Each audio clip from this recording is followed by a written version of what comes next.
Quelques jours sont passés, jeune Padawan. As-tu repris tes esprits? Pouvons-nous converser dans le calme? Parce que ce qui s'est passé sur internet, là, c'est abusé. Nous ne sommes plus des fans pris d'émotion. C'est des mecs qui partent en guerre. Star Wars, c'est plus la guerre des étoiles, c'est une guerre de religion. Cette saga est certes culte, elle le mérite, mais certains se comportent en véritables intégristes. Et ça fait flipper, mon gars. Parce que vous avez pas fait bugger qu'internet, vous avez fait bugger toute la galaxie, là. Perturbation dans la force. Qu'est-ce que les étoiles peuvent être fragiles à chaque épisode? Car ce torrent de haine commence à perdurer, il ne fait qu'amplifier en plus. Les fans de la première trilogie qui pissent sur la prélogie. Les fans de la prélogie où certains ont découvert Star Wars à travers ces 3 films, qui crachent sur la nouvelle trilogie. Et la nouvelle trilogie, repris par Disney, my god. C'est vrai que c'est pas génial, mais même là, la haine est incohérente. L'épisode 7 est un copier-coller de l'épisode 4. L'épisode 8 crache sur la mythologie Star Wars. Et l'épisode 9 pète la gueule de l'épisode 8. Mon pote, je suis déboussolé complètement. Ça va trop loin, vos conneries, là. Franchement, c'était calme depuis Avengers, mais là, c'est le pompon, quoi. J'ai pas vu de critique, j'ai pas regardé internet tout le mercredi. Je suis sorti de la salle. Ça a été du napalm pendant 2 jours. Et ce n'est pas prêt de s'arrêter. Parce que là, on est plus dans une galaxie lointaine. On est au confin de l'univers. L'univers de la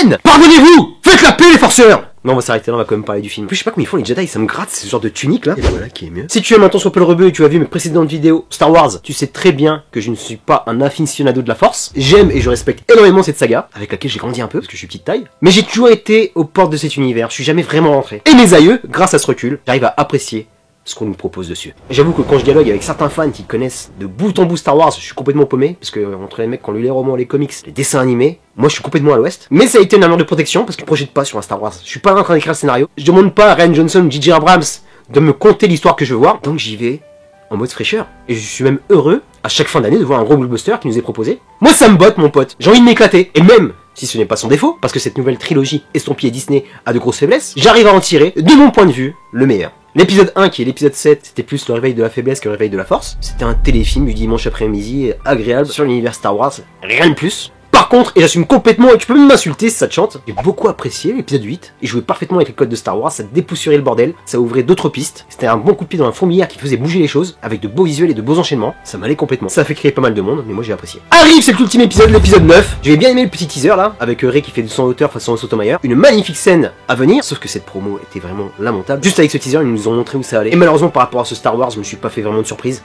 Le gros kick du film, on aurait dû être surpris avec ce personnage qui revient, là on n'a pas de surprise. Je sais pas comment vous faites vos promotions les gars, c'est abusé quoi. Parce que c'était cool de le ramener quelque part. Vous l'avez bazardé bêtement, comme beaucoup de gens à Hollywood font ce genre d'erreur.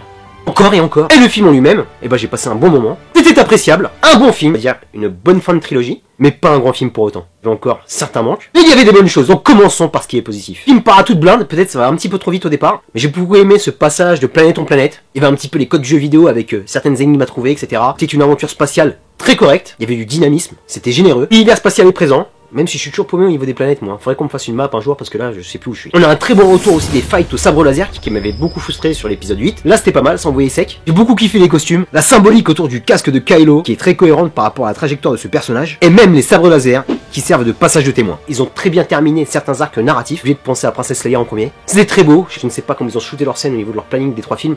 Je pense qu'ils ont juste chopé un petit peu à droite à gauche sur les 2 épisodes précédents. Ça s'imbrique très bien. Idem pour celui de Flynn et Poe. Poe qui est un petit chouchou. J'aimerais bien qu'on consacre un film à lui, mais je pense que c'est mort parce que Scarlett a autre chose à faire apparemment. Et celui qui me plaît le plus, c'est celui de Kylo Ren. Il est toujours torturé, pris entre 2 feux. Sa relation à ses parents, sa relation à ses maîtres, et ce lien très fort et très émouvant qui le lie à Rey est une des plus belles choses qu'on a eues sur cette trilogie. Donc Adam Driver, toujours aussi à l'aise, avec le peu qu'on lui donne, parce que je pense qu'on aurait pu lui donner un peu plus. Dans un Star Wars, donc c'est choral, il faut parler de tout le monde. Le mec arrive encore à nous donner du magnifique, comme à chaque fois. Ouvrons le dossier Rey.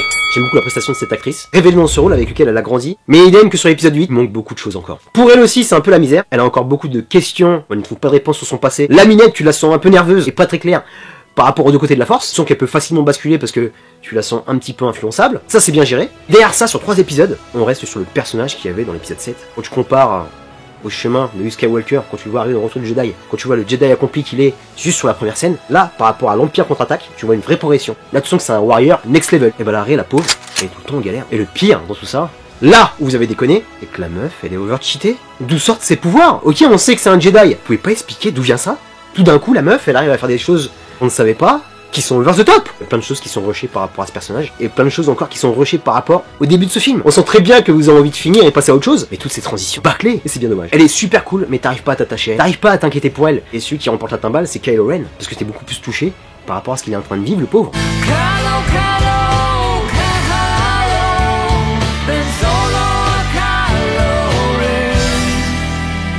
Et t'as envie de l'aider, tu vois. Elle, beaucoup moins, même si elle est mimi, mais ça suffit pas. Ensuite, quelque chose que j'avais pas ressenti depuis longtemps, j'ai apprécié l'épisode 8, il n'y avait pas le petit frisson, tu vois. Et là, petit frisson a eu lieu. On a eu un très bon final, une magnifique bataille spatiale, motherfucker, qui ont envoyé sec. Et même le lien entre tous ces acteurs, j'ai beaucoup aimé. Tu sens que ça a été une saga qui a été polémique, qui a été difficile pour eux. Sur le plateau, même en dehors, tu sens que le personnage et l'acteur dans la vie se sont liés, ont été solidaires. Tu sens qu'ils étaient heureux de vivre cette expérience, sont pareils ensemble. Et ça, c'était très beau, parce que ça transpirait de l'écran. Il y a des petits hugs à la fin qui m'ont filé un peu la chair de poule. C'est mon petit côté sensible. Il y a quelques visuels qui passent super bien. Abrams a fait quand même du bon boulot par rapport à ça. Mais, comme c'est rushé, t'es un peu dégoûté, tu vois. Il y a des planètes qui sont vachement intéressantes. J'ai kiffé la planète où vous atterrissez, où il y a une teuf qui m'a fait penser à un cocktail entre Burning Man et Woodstock. Pareil pour la magnifique planète Kijime. Et ça, c'est un bémol qui revient souvent. C'est qu'à chaque fois en fait que tu vas dans un endroit, t'as tellement envie d'en savoir plus, c'est découpé à la va-vite, et tu passes à autre chose. T'as pas le temps de poser ton Falcon, que tu dois prendre une autre navette et te barrer à l'autre bout de la galaxie pour régler encore un autre problème. Et ça c'était vraiment le gros souci de ce film. Parce que sur Kijime, t'en apprends un peu plus sur Poe, tu dis ah c'est cool, en plus ça ramène un nouveau personnage, et bah ce personnage il va passer 5 secondes à l'écran et en fait t'en sauras que dalle. Donc frustré.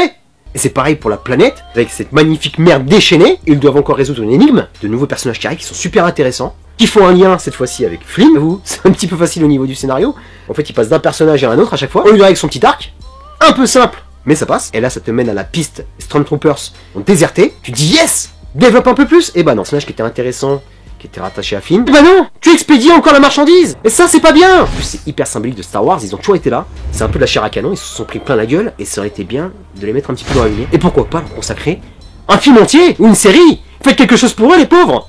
Pour service rendu à la nation, ils le méritent. Et pour rester sur cette planète, moi quand tu me mets des vagues, quand tu mets la nature qui se déchaîne, avec ce magnifique combat au sabre laser, c'était vraiment somptueux. Que ça va entraîner derrière, comme conséquence, ça c'était vraiment bien foutu. Conclusion, même si Star Wars se conclut jamais. Avec ce dernier épisode, il y a à boire à manger, il y avait des mets succulents, et il y en avait d'autres qui étaient plutôt amers. Il y a eu des réponses au final, il y a eu quelques facilités à jouer avec notre nostalgie, et c'est le gros problème de ce Star Wars. Ils ont pas su où aller. Tu vas arrêter le vent là. Tu sens que ça a été développé au défi du bon sens, parce que quand Disney a racheté cette franchise, ils ont peut-être pensé au premier épisode, mais tu sens qu'ils n'ont pas pensé à la suite. Tu sens que cet épisode, il a un peu le cul entre deux chaises, comme toute cette saga. Il s'affranchit intelligemment de l'épisode du 8, tout en respectant, moi je trouve pas qu'il y a des gros tacles, parce que ça se joue sur un film, mais il arrive quand même à s'en sortir, il nous donner une vraie proposition de suite, même si ça ruait pas dans les brancards comme l'a fait Rian Johnson, je trouve qu'il y a un certain fil rouge, il n'y a pas vraiment de cassure. Mais par contre, tu sens que de l'épisode 7 à l'épisode 9, tu vois que c'est pas les mêmes mecs qui sont en place quoi. Et c'est bizarre de la part de Disney parce que on reprochait plein de choses au MCU et Kevin Feige il a pensé sa saga sur 20 films, ça vaut ce que ça vaut, mais au moins il y a une cohérence. Alors que là, tu la sens pas la cohérence, tu vois. T'as l'impression que les mecs sont en train de freestyler sur chaque film. Où est le capitaine du bateau dans cette histoire? Ça donne un Star Wars qui n'a pas arrêté de tanguer malheureusement. Même si ce n'est pas du tout acheté, passer plutôt des bons moments. Et je me sens 10 fois plus à l'aise sur un Mandalorian par exemple, sur un Rogue One, même sur un Solo, parce que c'est des histoires qui se suffisent à elles-mêmes. Et là, respecter tout ce qui a été fait avant, toute cette mythologie qui est ultra lourde, ce soit une bonne idée, tu vois. Ils auraient dû étendre l'univers. Sans nous parler encore de la force, sans nous parler de cet héritage, parce qu'ils ont pas du tout géré en fait. Et je suis désolé pour eux, parce que tu sens qu'ils y ont mis du cœur. Ils ont fait ce qu'ils ont pu. Encore une fois, pour moi, c'est pas un désastre, mais c'est pas non plus magnifique. Par exemple, ce dernier épisode, je l'ai vu une fois, passé un bon moment, je l'ai vu en 4D, ça bougeait, on s'est éclaté, la salle a été joasse, ça a même applaudi à la fin, il y avait une bonne ambiance, mais j'ai pas envie d'aller le revoir en fait. Une fois ça m'a suffi. Et c'est le gros problème par rapport à ce genre de film. Les Star Wars, t'as envie de faire ta collection, t'as envie de les revoir. Et bah j'irai me refaire Rogue One qui est juste derrière, sans problème. J'irai me refaire Empire contre-attaque sans problème. Mais à certains films, non, je peux pas y retourner. C'est des one-shots, et c'est tout. Pour en terminer avec cette lointaine galaxie, peut-être un au revoir, mais je pense pas, c'est tellement une pompe à fric parce que tout le monde va aller le voir, il va encore exploser le box-office, même s'il y a beaucoup de hate, Star Wars encore une fois l'a prouvé, à la fanbase la plus folle du monde, un fantasme d'espace qui vient encore nous revisiter au cinéma en 2019, et ça fait vriller pratiquement tout le monde. Donc les gars, vous avez le droit de détester ce film, mais n'insultez pas ceux qui l'ont aimé, et ceux qui l'ont aimé, j'ai pas ceux qui l'ont détesté ou qui l'ont boycotté. Pas ce que t'en feras, mais ces insultes gratuites, ce jugement permanent qui font bugger notre force intérieure, c'était pas le message de Star Wars à la base. Yoda il t'aurait jamais dit ça. Donc mon pote, détends-toi. Et laisse-moi un commentaire, plein de force et de vertu, qui me dit si tu as apprécié ce film, si tu comptes aller le voir, si tu comptes le boycotter, paix à toi, et à ta galaxie, à Star Wars. C'est la guerre des étoiles, c'est la guerre des étoiles, la la la la. C'est pas la guerre du net. Star Wars, nothing but Star Wars. Give me those stars.